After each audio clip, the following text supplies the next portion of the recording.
Hello, everyone. Welcome to the Yo Disabled and Proud Leadership Speaker Series. We are so glad to have you here tonight, and we're so excited to be interviewing Haben Girma. Before we get started, we want to go over a couple of quick Zoom accessibility basics. So if you need closed captions, they are available in the Zoom toolbar. Click on the live transcript button and then show subtitles. If stream text is more accessible to you to follow along with the captions on another device, you can access stream text with a link that's going to be in the chat in just a second. And then if you have questions for us to ask Haben during our Q&A, you can go ahead and put those in the Q&A. Or if it's more accessible to you to raise your hand and have us unmute you, we can do that once we reach the Q&A time if we have time for your questions. And then if you have any access needs or things you need to contact the host for, you can go ahead and put that in the chat as well. Before we get started, I want to introduce myself super quickly. My name is Cami Marble. My pronouns are she, her, hers. I am a white woman with shoulder-length brown hair, and I'm wearing a black Yo Disabled and Proud shirt. Behind me, I have the Yo Disabled Leadership Speaker Series background, which is blue and green and has the Yo Disabled and Proud logo, along with a picture of Haben. And another super exciting announcement of tonight is that Yo Disabled and Proud is starting a podcast. So we are starting the Disability Belongs podcast. We have a brand new Instagram page that is just a couple of hours old. So if you want to head over to Instagram and follow us at disability_belongs_podcast, you can do that. And if you follow that page along with Yo Disabled and Proud, like our first post and share on your story, you'll be entered to win a Disability Belongs sticker. And without further ado, I'm going to bring on Tatum to introduce herself and tell us a little bit more about the speaker series. Hello, my name is Tatum Tricarico, and my pronouns are she, her, hers. I am a white woman with long brown hair, brown glasses, and a red Yo Disabled and Proud t-shirt. And I am in front of a cream-colored wall with a desk and a plant on the desk and a Disability Pride flag, which has a black background and zigzag colorful stripes down the middle. And I am going to announce today a little bit about what we're doing here. So we are a monthly installment of leadership series interviews, and we are interviewing amazing activists who are making a huge impact in the world of disability justice. So far, we have talked to Alice Wong, Nina Tame, Rebecca Coakley, Judy Human, and Dina Lambert, who were all amazing. And now we're going to talk to Haben Girma, which we are so excited for. And then we will be doing more people in the future. So stay tuned. And if you want to connect with us, you can follow us on Twitter, Instagram, and TikTok at Yo Disabled and Proud. And if you want to talk about today's event, you can hashtag Yo Disabled Leadership. And I will invite on my friend Evan, who will introduce our speaker.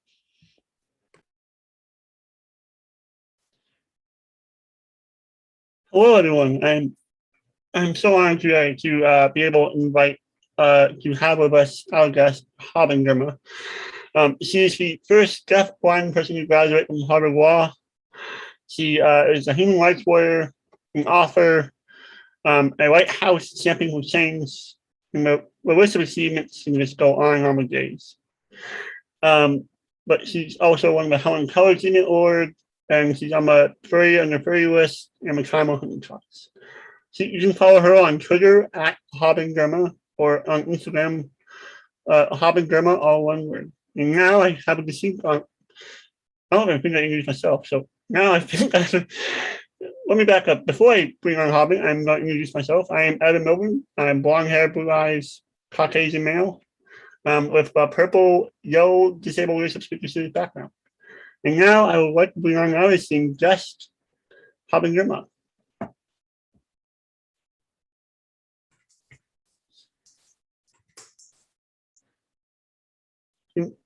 for your image. Hello, everyone. This is Haben speaking. Visual description. That is always tricky.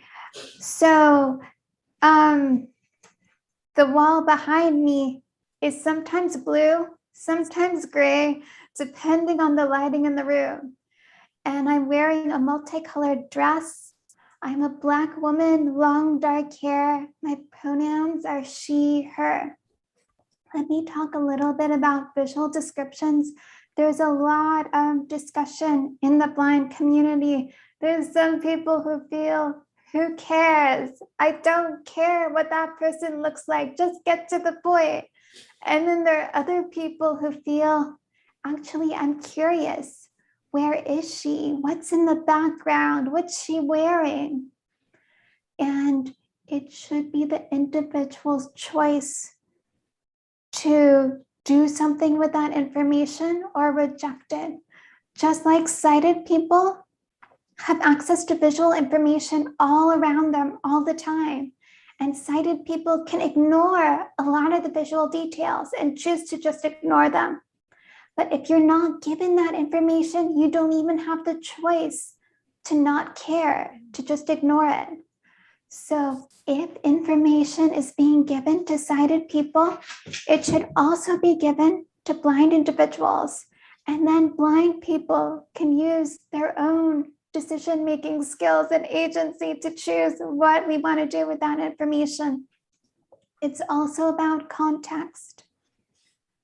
When you are talking about disability justice or diversity and inclusion issues, your lived experiences often influence how you feel about different topics. So if someone's speaking and is a cisgendered woman and are talking about gender equality, that's an interesting detail to know. And if it's a visually apparent detail, that should also be available to blind individuals. And what if you're in a fashion conference and you want to know all those details about what someone is wearing?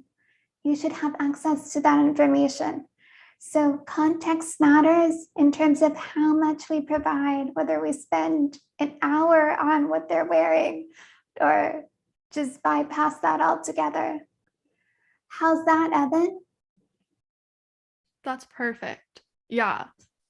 We are super grateful for that explanation too, because I am functionally blind and I relate a lot with what you just said. It's very helpful to clarify. And we kind of want to jump into this interview, but we know currently the state of the world is very weird, especially for disabled people. And so we want to just check in with you and see how you're doing during this pandemic and how you're feeling and like what just how you're doing right now. What are you I don't know, what are you feeling? How are you doing? How are you doing tonight? Yeah. Excellent question, and I appreciate being given the chance to talk about that. I'm doing well. I want to acknowledge the many people who can't be here right now due to illness, due to lack of access to tools. Some people may not have access to internet and thus can't join us today. Or maybe someone has an access need and can't and wasn't able to ask within the 2-day window. And sometimes we don't know what we don't know. And we don't know what we need to do to make our communities more inclusive. So we should keep asking, who's not here? Who's missing? And what can we do to remove those barriers so more people can be included? I know a lot of organizations have an accessibility window. Please make accommodations within 2 weeks of the program, or please make accommodations within 48 hours of the event. But non-disabled people are often given the opportunity to sign up last minute. And that's not equal. So even in our accommodation sign up request section, we should remove language that puts the burden on disabled people, especially deaf people, to request in advance. A lot of deaf people know we should request in advance. If we're requesting last minute, it's because we didn't know about the event until the final minute. So those are some of the things we can do to remove barriers to make sure all our events, including our disability events, are fully inclusive. Yeah. Thank you for that, Haben. I'm a new dog owner as of 2 months now. I'm just curious to know how Milo's doing. And explain who Milo is, just for people who may not know.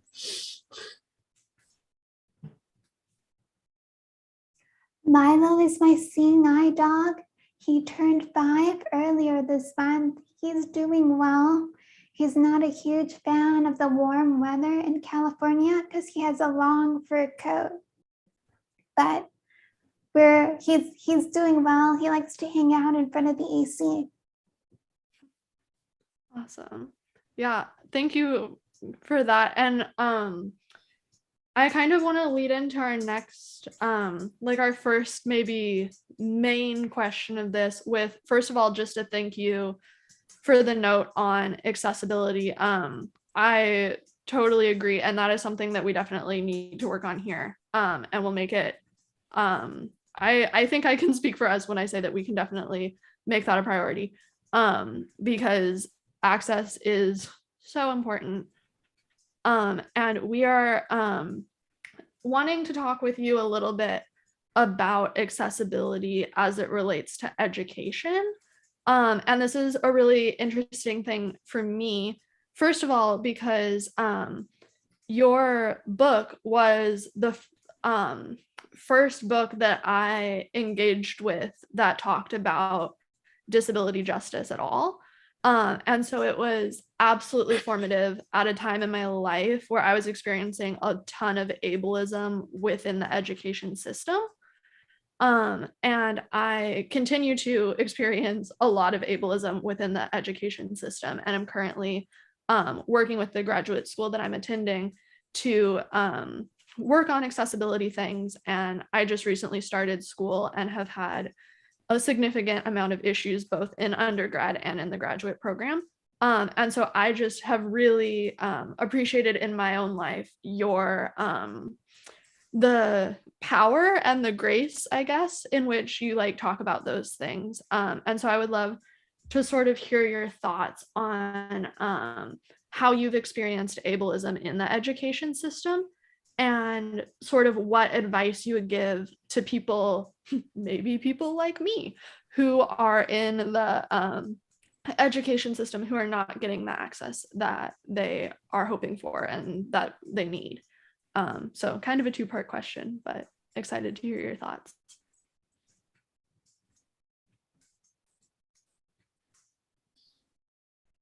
What really helped for me is to have a community of disabled friends with a variety of different disabilities that I could turn to and say, hey, I'm struggling, I'm not getting access to these materials.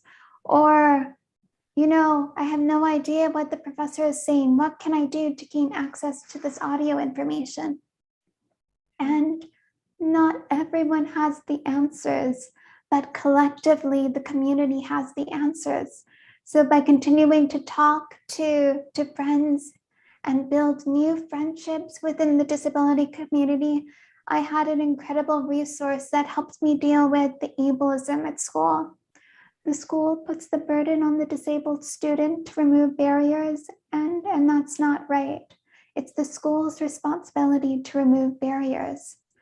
And the way the ADA and other civil rights laws are set up, they unfortunately put the burden on us to file complaints, to raise issues in order for the barriers to be removed. And that's really exhausting. Another reason to have a strong community is others can step in when you feel too tired to advocate when you need a break. Thank you. I really appreciate that answer. It's huge. So my first real question is, what events in your life have kind of led you to become a disability, embracing disability pride and becoming an advocate?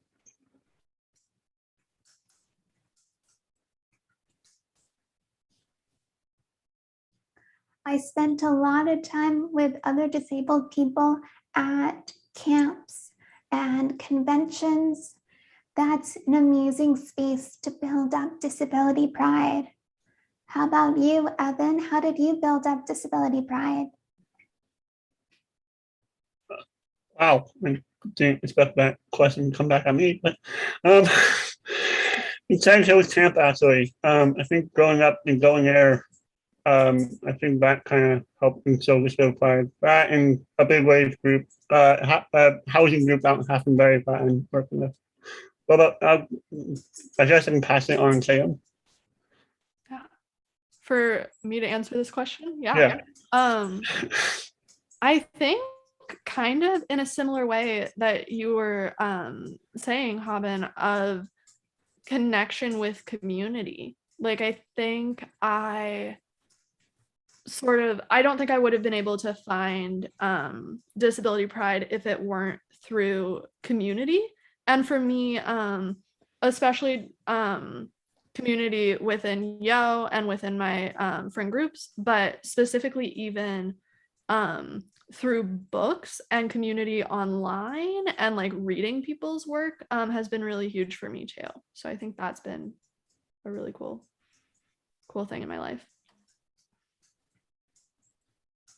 And I want to jump in and ask, this is also maybe relevant in some ways to my life, but to yours in particular too. How talking about these different isms, so like sexism, racism, ableism, all of those things. I today alone faced a very sexist and a very ableist comment in my school. And so I am wondering sort of how you, knowing that you as a Black woman experience the racism aspect of that too, that I clearly don't, wondering how that has impacted your advocacy and sort of how you've, how that's impacted you. And then if, like kind of what you've done with that.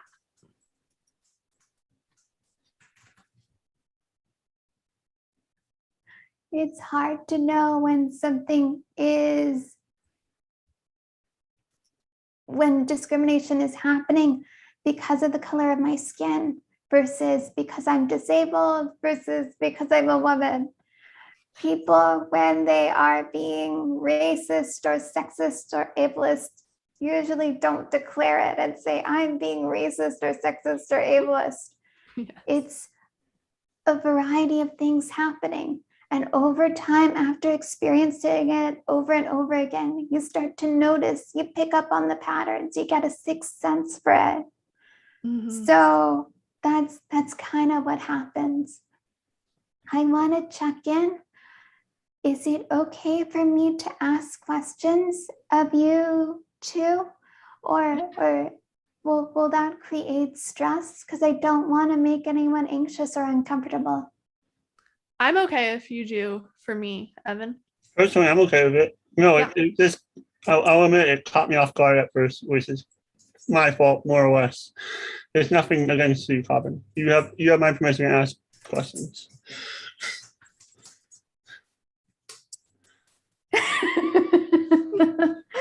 I'm glad to hear it because I think we all have different experiences that lead us to disability pride or noticing ableism for the first time. Do you have moments when you first noticed ableism? Who are you asking? Just to be clear. Either. I can. Either, whoever wants to volunteer. I can jump in. I think for me it was probably through education. I think I noticed when I was significantly younger that I was like people were asking questions of me that weren't being asked of other people. And I think I didn't admit that it was ableism until significantly later. In undergrad, I had to have a couple really specific conversations with people to recognize that it wasn't my fault and that it was a systemic thing. And that was terrifying, but also a really huge thing for me to recognize and admit that it was ableism and it wasn't like something on me, just like a weird moment happening once that like kept happening over and over, but that it was ableism. Well, me looking back, yeah, no, I'm in a similar boat as Cham in terms of I'm sure growing up I've had there probably there are moments of ableism. I definitely remember several IEP meetings where my mother would fight for me and scream, "He's going to grow up to be a taxpayer," and not be implying that I would be more than just like be institution bound or more than just who I am. So, but yeah, no, other than there are moments definitely, but for me, that ableism is definitely prevalent.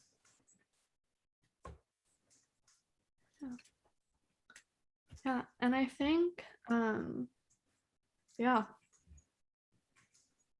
Evan, do you want to jump in with kind of the next? Yeah. So, you obviously, we obviously all have stories of, we all have like, all our individual collective stories are filled with moments of like doubt, either by us or mainly by other people doubting our abilities.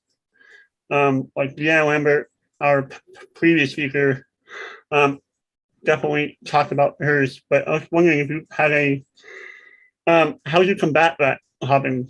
How do you combat people doubting you and not believing that you could do something?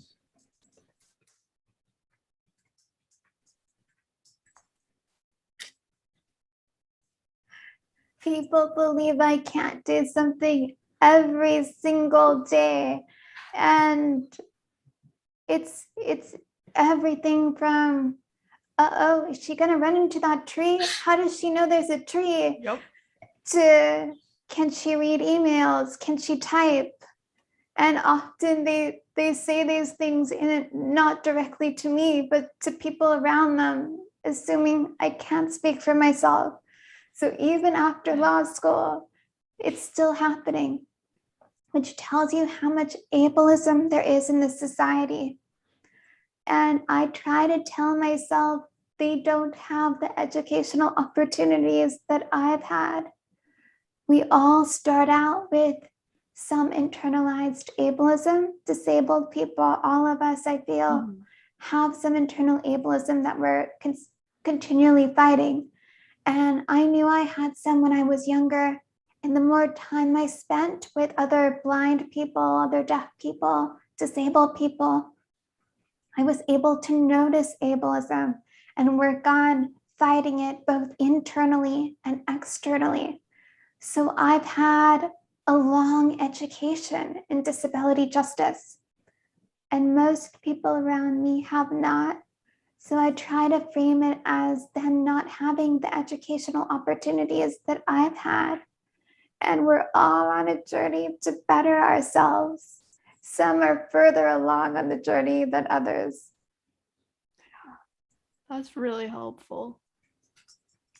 Yeah, I think that definitely makes sense. And I relate with a lot of that and appreciate a lot of that because it is helpful reminder to just not not expect people to have dealt with the internalized ableism that we have like dealt with, and also to recognize it in ourselves a lot of the time. That was really huge. And I just I want to kind of jump in to I guess this sort of relates to what you were saying, but our next question is what what changes have you noticed in the disability and accessibility since you started your advocacy work?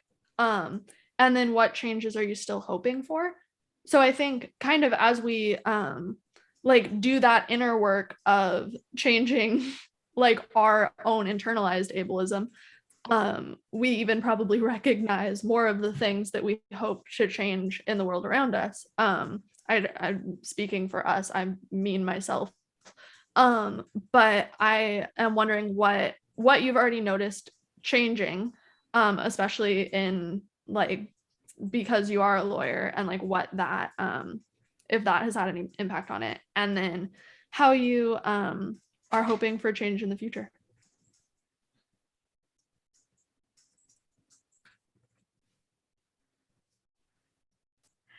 So some of the big changes over the past few years, especially the last 2 years during the pandemic, is more celebration through language.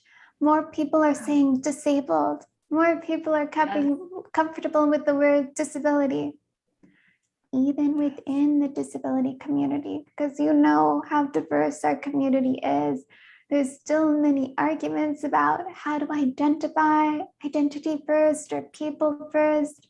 There are arguments about should we even do self-descriptions? And so all of that is happening. And I've noticed that there's more of an awareness of intersectionality and thinking about people with disabilities different from yours. I think a lot of us start out just focused on our own disabilities, but then over time, learning about how to be allies for disabled people with different disabilities. That's huge. I appreciate your comment on the language, especially because I don't know, it's so important to have people not be scared to say the word disabled, disabled people or otherwise, but also the rest of that is absolutely true too. So thank you so much for that. No, especially the language part. I can agree with Sam on what pretty much and you with your comments about language. I'm even scared sometimes to admit, but I'm disabled, and I think I grew up telling myself I was differently able, or call my friends differently able, because I was just scared of using disabled. Because I always have, because even though I look disabled, I look disabled. I have a physical disability, but it's just hard because there's a whole stigma attached to that goes with it. It's been hard for me to kind of wrestle with that. So yeah.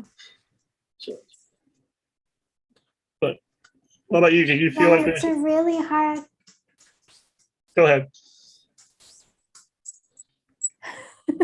I was going to add, it is really hard to embrace the term disabled when society is telling you over and over again that disabled is a bad thing, that disabled people are inferior. It takes a lot of courage to resist society's message and define for yourself who you are. What is your disability? What are your strengths? What words you want to use to define yourself? Ultimately, we should all write our own stories. Don't let society write the story for you.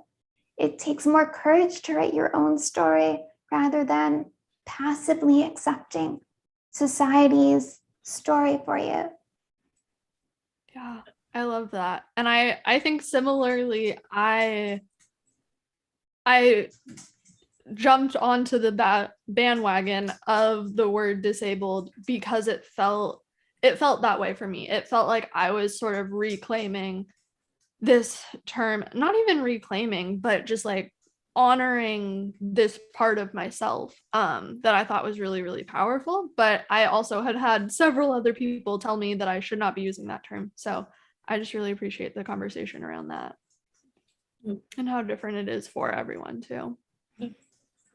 Yeah, as I've gotten older and maybe wiser, that's debatable. I've found that taking back that word of being disabled and being a person with disability, found that to be kind of empowering and kind of like not ashamed of being who I really am and kind of just saying, look, I'm disabled, I'm proud of it. So there's that. So I guess May this I is get the story of how you all came up with the name for the organization? Oh, I don't even know if we know. I don't I've only been here for a year, so this happened significantly before my time, I think. to be fair, I've been here the longest of the three of us, and I've been here 2 years. Well, it feels like a lifetime. In a good way. In a good way. I'm not complaining. But no, Understood. It may be worth investigating who came up with the name. What's the story behind it? I think our direct Christina Mills, I think, came up with it because I know Yo is her brainchild. She was a YLF alum, and she wanted something a little more consistent than just once a year. Yeah, YLF is what is define YLF? YLF is crap. I don't know what acronym now. Youth Leadership Forum. Yeah, I think. What people with disabilities? I don't know. Something like that. It's people with disabilities coming together every summer. But yeah. Do you wanna... I guess this brings me perfectly to the next question of what growing up, did you identify with one disability over another, or kind of as your like today, how are you creating space for that disability for the disabled community? I guess is what I'm trying to say.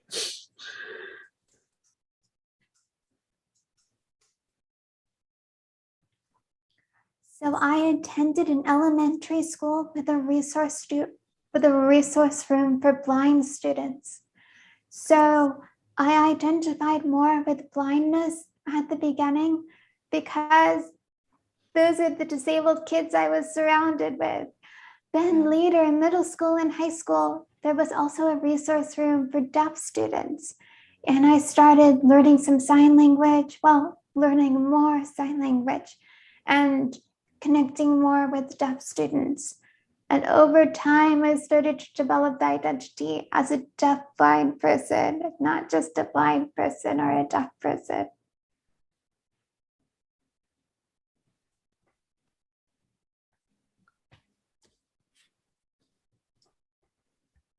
Yeah, I love that. Would you maybe mind talking for a second about because I know we were talking about language earlier, and this is kind of an off-the-cuff question, but I know that people have talked about the language of deaf-blind as like different from deaf or blind. And so if you have a story behind that or a like reason that is important, like that terminology of it as the like one word altogether, but maybe not. Maybe you have some other opinion. I don't know.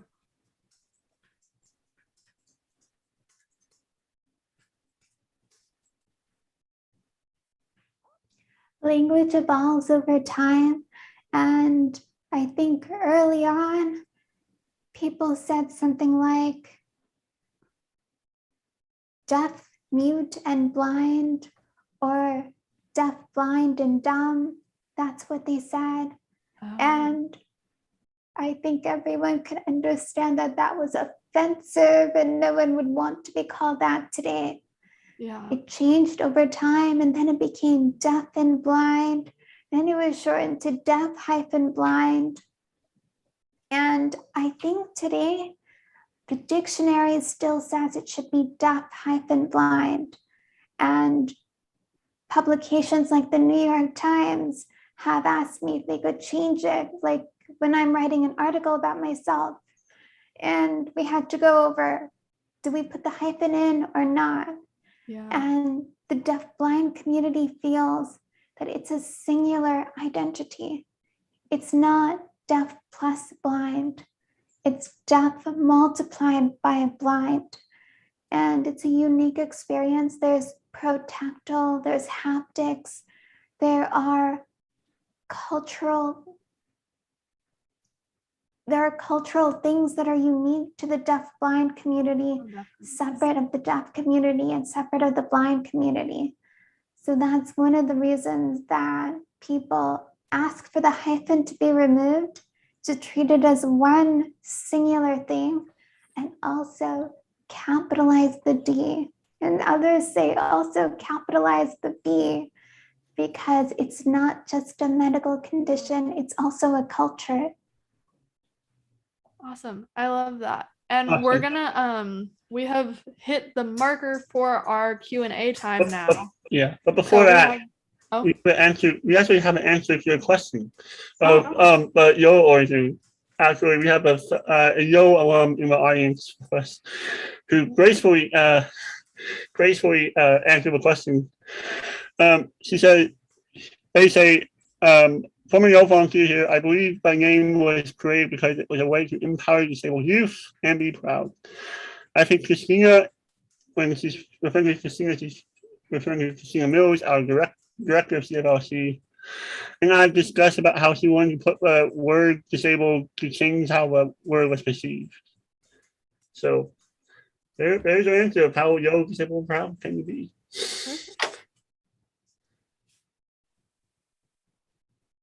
I also want to point out how it's also California centered. I wonder if a disability organization in the UK would use the term Yo, or another English speaking community. So it's disability community and also influenced by California. Yeah, definitely. Definitely. Yeah. Okay. So Cami is popping in to take over for the Q&A. Oh, this is Cami here again. We have so many great questions in the Q&A and the chat that we are going to ask. So I am going to start with, we have a question here from Sheila. I think you started to answer this one about the different types of ableism or different isms that you've experienced. Sheila asked, they've recently encountered the term multiply marginalized. Have you encountered this term? And if so, what are your thoughts on that? Again, questions about language as it's so important.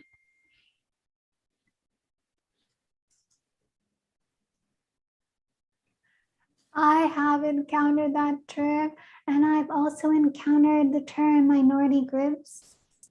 I now prefer to use the term historically underrepresented groups, because being thrown in the margins is not a permanent place, and it's done to us by society.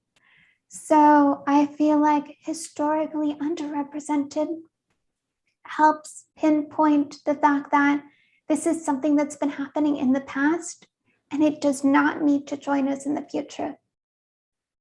Mm-hmm. I like that. It has kind of a positive hope for the future, even just in the wording of the particular phrase.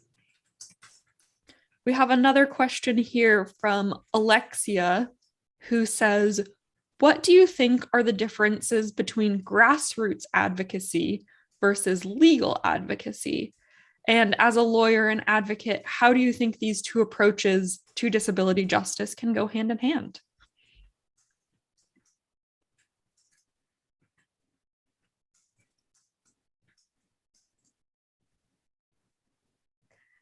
That's a complex question that's difficult to answer because people have different definitions of what grassroots means or what legal advocacy means. And there's a lot of overlap. There are law school trained attorneys who are doing grassroots advocacy. So there's a ton of overlap. Would you be able to kind of define in the way that you understand the definition of grassroots versus legal advocacy, what those mean to you?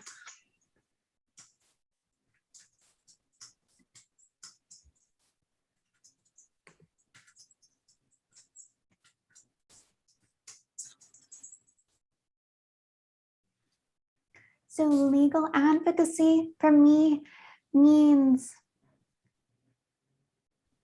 using the Americans with Disabilities Act and other civil rights laws to file complaints that will shift the landscape and be a reminder to society, to companies, to agencies, to schools, to stop the ableism and start listening to these civil rights laws. A lot of people ask me, oh, hey, why hasn't the ADA given us freedom and equality? The ADA was designed, unfortunately, to put the burden on people filing complaints, disabled people filing complaints. So the ADA is working, but we need more systems. It should be the schools and governments that are doing the work of removing barriers rather than making disabled people do the work of removing barriers. Thank you for speaking about that. That is definitely something that I have experienced as a disabled person in higher education, having the full burden of getting my accommodations be placed on me as the student to figure out what I need and how I'm going to make the school make that happen. And we have a question here also about accommodations from Leanne, who says, what was your experience getting accommodations for the LSAT? And do you know if that accommodation process has improved since you got accommodations or anything like that? They said that they remember a particularly well-known New York figure in the early 2000s who had a low vision disability that had a bad experience getting accommodations. So just what was your experience getting accommodations in that particular setting, if you want to speak about that?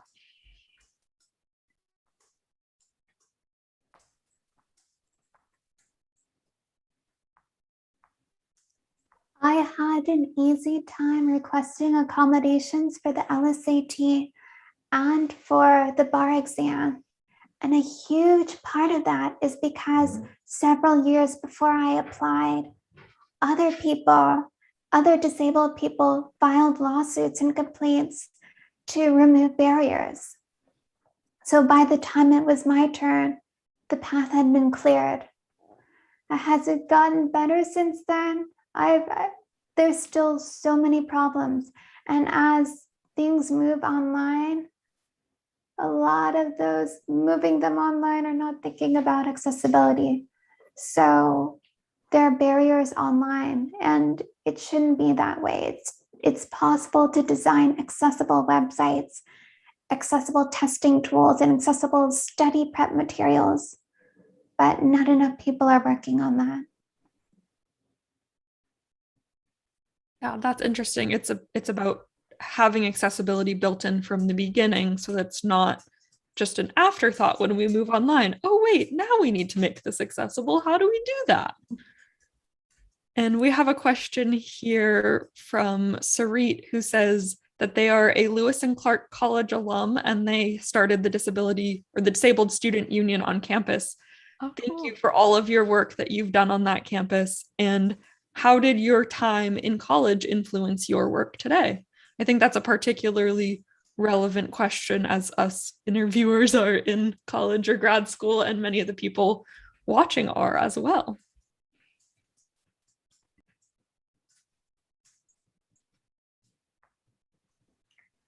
There wasn't a disability club or organization when I was at Lewis and Clark, and I feel my experiences would have been so much better if I had a community of disabled students and allies to talk with about access barriers on campus.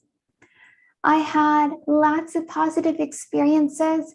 I said I needed my books in Braille. They gave me my books in Braille. I said I wanted to participate in dance classes. They talked to the dance instructors and made sure I had access to the dance classes. But there were barriers, and there was resistance to some of these barriers, like making the mail room accessible so that I could check my mail anytime, just like non-disabled students could check their mail anytime, or making the menus accessible. And those Those took months to resolve, but they eventually did resolve them. And going through that process helped me decide I wanted to be a disability rights advocate after I realized threatening to sue the school had an impact and got them to take access issues more seriously. So those college experiences inspired me to go into law school. Sounds like your college experience really did impact your later life and even what you're doing to this day. We have a question here from June about your book. They said that they listened to your book and wondered what it was like, the process of writing your book. What was the most challenging part? What took you the longest? What was it like recording an audio version?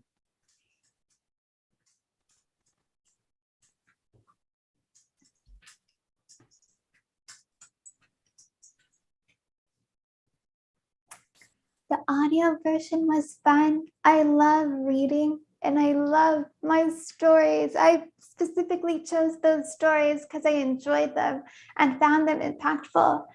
So we printed out my book in Braille and I read it in Braille out loud as they made the recording for the audiobook. And that was a lot of fun. Time consuming, it took a long time, but it was a lot of fun. And I selected stories that would teach people about ableism, how ableism intersects with sexism, with racism, how I learned to be a stronger advocate. All of that is in the book. Personal stories help lessons stick and help people remember lessons.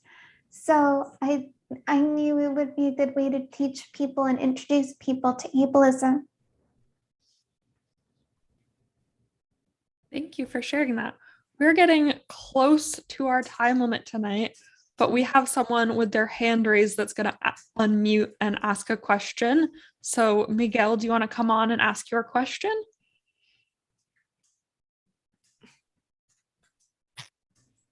Can you hear me? Yeah. Man. Yep. Yes, my name is Miguel. I work with the school district, and I just had a question, but I also wanted to share a quick experience. We had a student in a math class, and the teacher made the comment, and I've known this student for more than 4 years now. She's very bright. She loves science. She loves math. And the math teacher made the comment of, and the student is totally blind. The math teacher made the comment of, do you even understand the basic concepts of math? It's like, do you know how to do this kind of math? And I don't know, it's because of she saw that she was blind right away, which is my thinking. But this teacher was very difficult. She would not accommodate. She the student gave different options of how to turn in her work because the programs that they used to turn in work wasn't accessible, and it was just very difficult. And we eventually switched her and took her out of that class, which is really sad. We shouldn't have to do that. But do you know, is there anything any states are doing or anything where they're having professional development classes for general ed teachers, as far as discussing accommodations and things for the blind, for the deaf, for deafblind? Because I haven't really seen any in our district. They tried, but the TVI was unsuccessful in being able to provide a class for general ed teachers. Yeah. Thank you for that question. I'll jump in really quick, Haben, before you give your answer. Just to say that I, as a blind student, I think had 6 classes in undergrad where that same thing happened, where I ended up having to move out of the class because a professor didn't quite know how to teach me as a blind student. So I know that is a real thing, and would love to hear your thoughts on it too, Haben.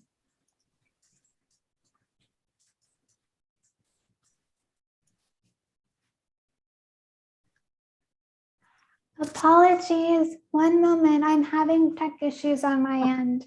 You're good.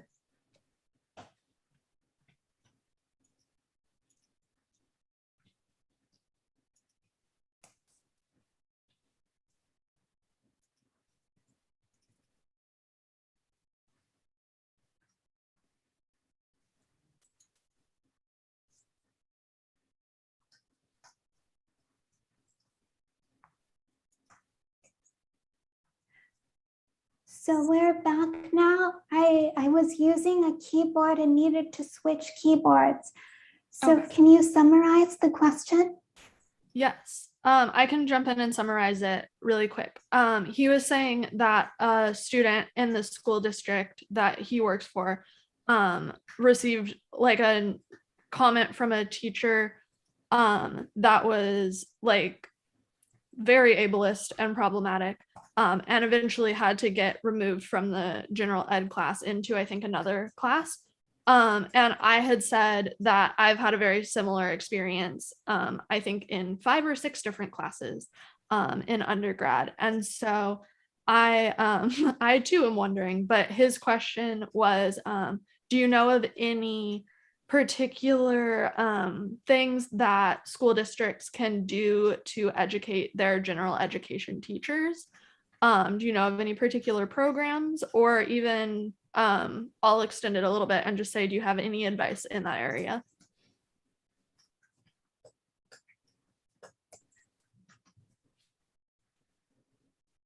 So districts should be giving teachers training every year, professional development training.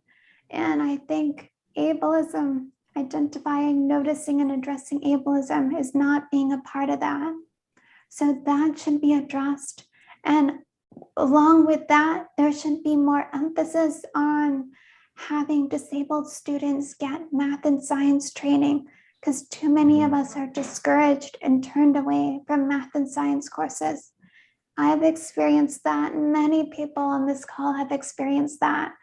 And it creates a future where we don't have enough disabled scientists or disabled designers working on our technologies and in the world around us.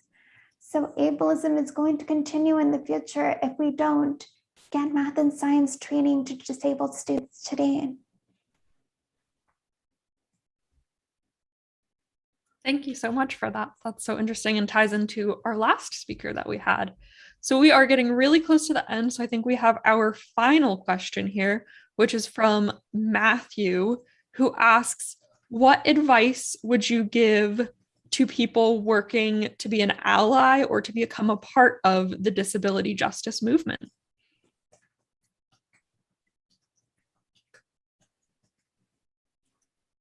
My advice is to read books by disabled authors.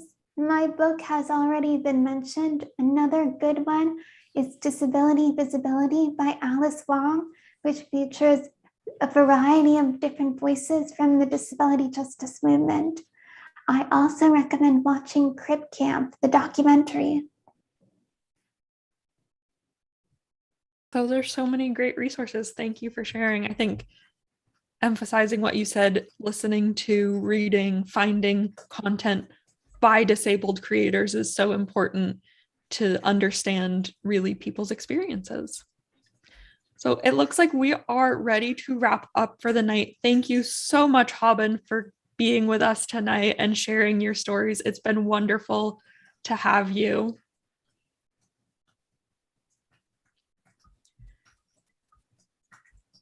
As we wrap, You're very welcome. Thanks.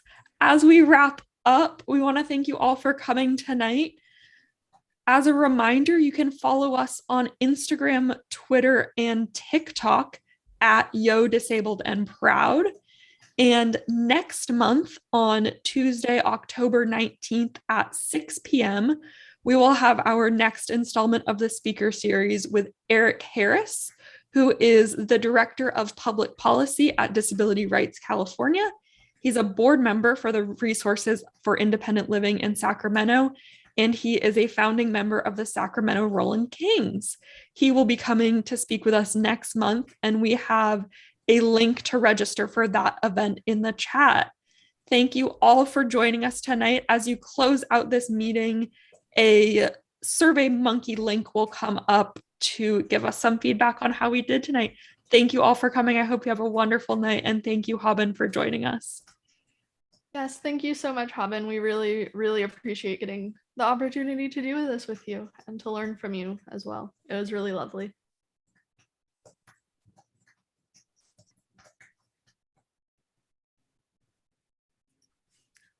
You're very welcome. Bye, everyone. Bye, everyone.